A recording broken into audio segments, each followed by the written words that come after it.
Vous écoutez La Voix de l'Espérance, une émission qui vous apporte paix, joie, confiance et espérance.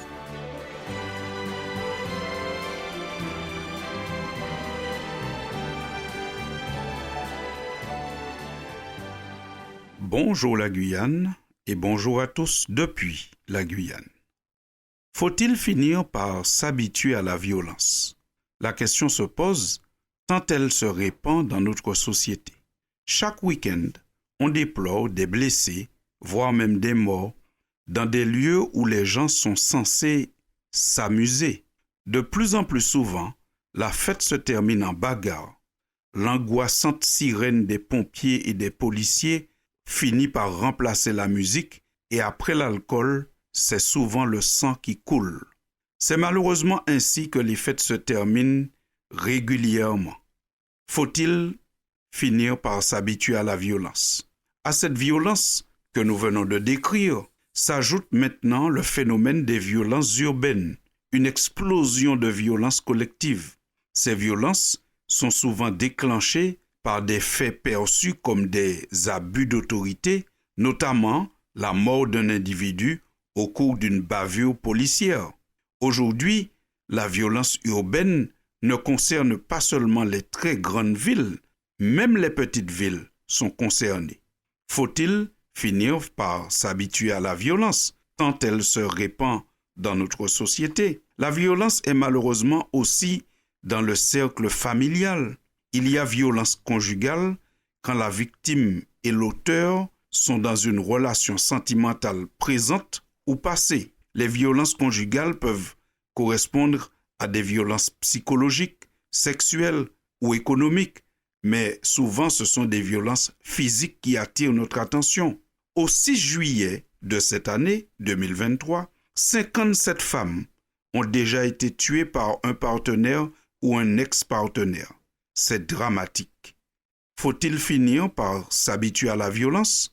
Et là, on a parlé de la violence conjugale, mais il faudrait peut-être aussi ajouter les enfants maltraités. Cette maltraitance peut être caractérisée aussi par des violences physiques ou sexuelles, par des violences psychologiques ou des privations volontaires de soins.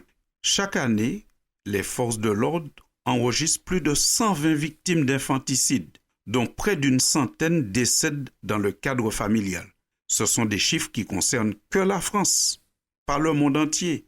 Ceci nous emmène à nous poser une nouvelle fois la question: faut-il finir par s'habituer à la violence? Est-ce que la violence doit être considérée comme naturelle et être partie intégrante de notre société? Pour nous, à la Voix de l'Espérance, nous répondons non à la question, puisque nous nous appuyons sur la Bible comme guide pour notre conduite au quotidien.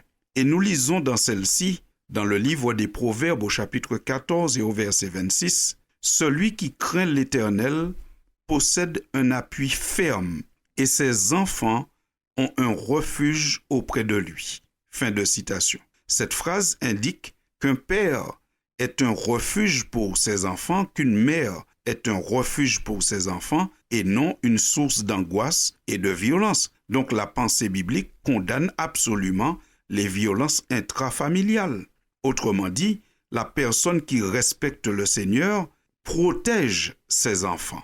Nous lisons encore dans le livre des Proverbes, au chapitre 19 et au verset 22, « Ce qui fait le charme d'un homme, c'est sa bonté.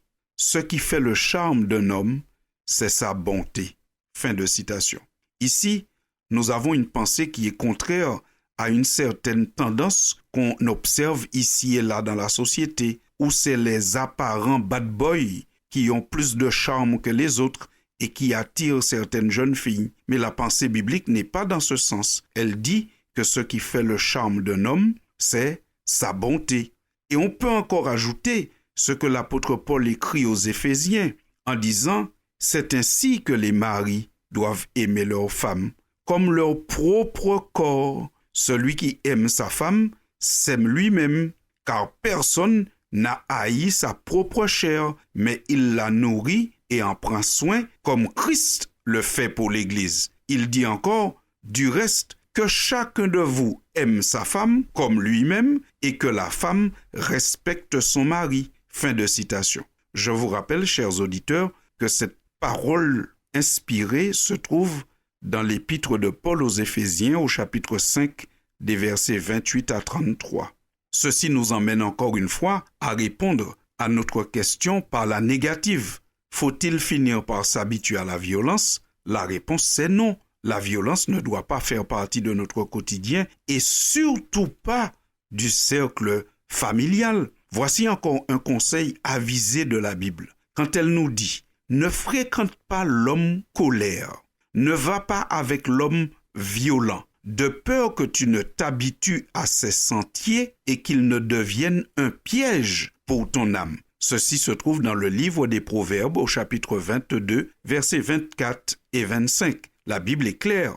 Le modèle à suivre n'est pas l'homme violent, n'est pas l'homme colère. Au contraire, le modèle à suivre, c'est le Christ. C'est lui qui est le vrai modèle, le modèle par excellence. Et lorsque le Christ est annoncé, lorsque sa venue est annoncée dans la Bible, voilà ce que nous lisons. « Dites à la fille de Sion », autre terme utilisé pour définir le peuple de Dieu. « Voici ton roi vient à toi plein de douceur. » Fin de citation. Retrouvez ce passage dans l'évangile de Matthieu au chapitre 21 et au verset 5.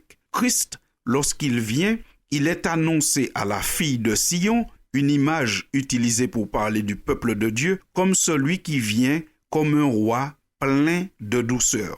Et dans le livre des Cantiques, au chapitre 5 et au verset 16, voici comment une fille amoureuse décrit son bien-aimé. Elle dit « Son palais n'est que douceur, et toute sa personne est pleine de charme.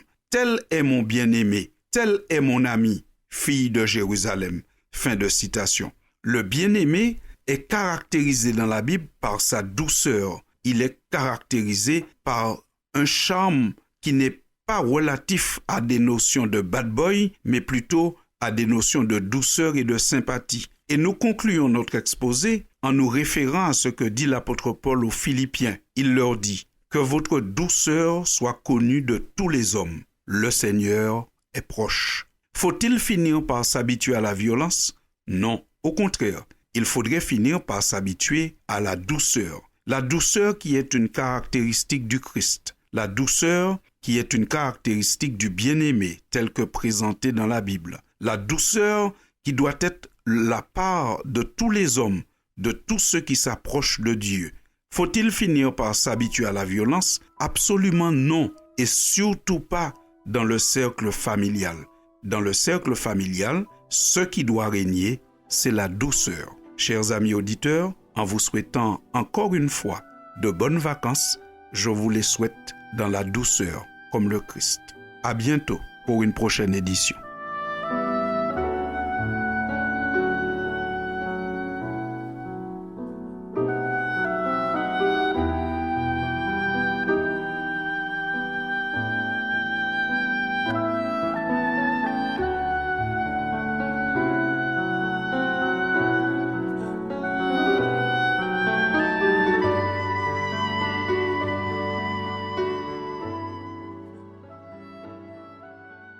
C'était La Voix de l'Espérance, une émission préparée par l'Église adventiste du 7e jour.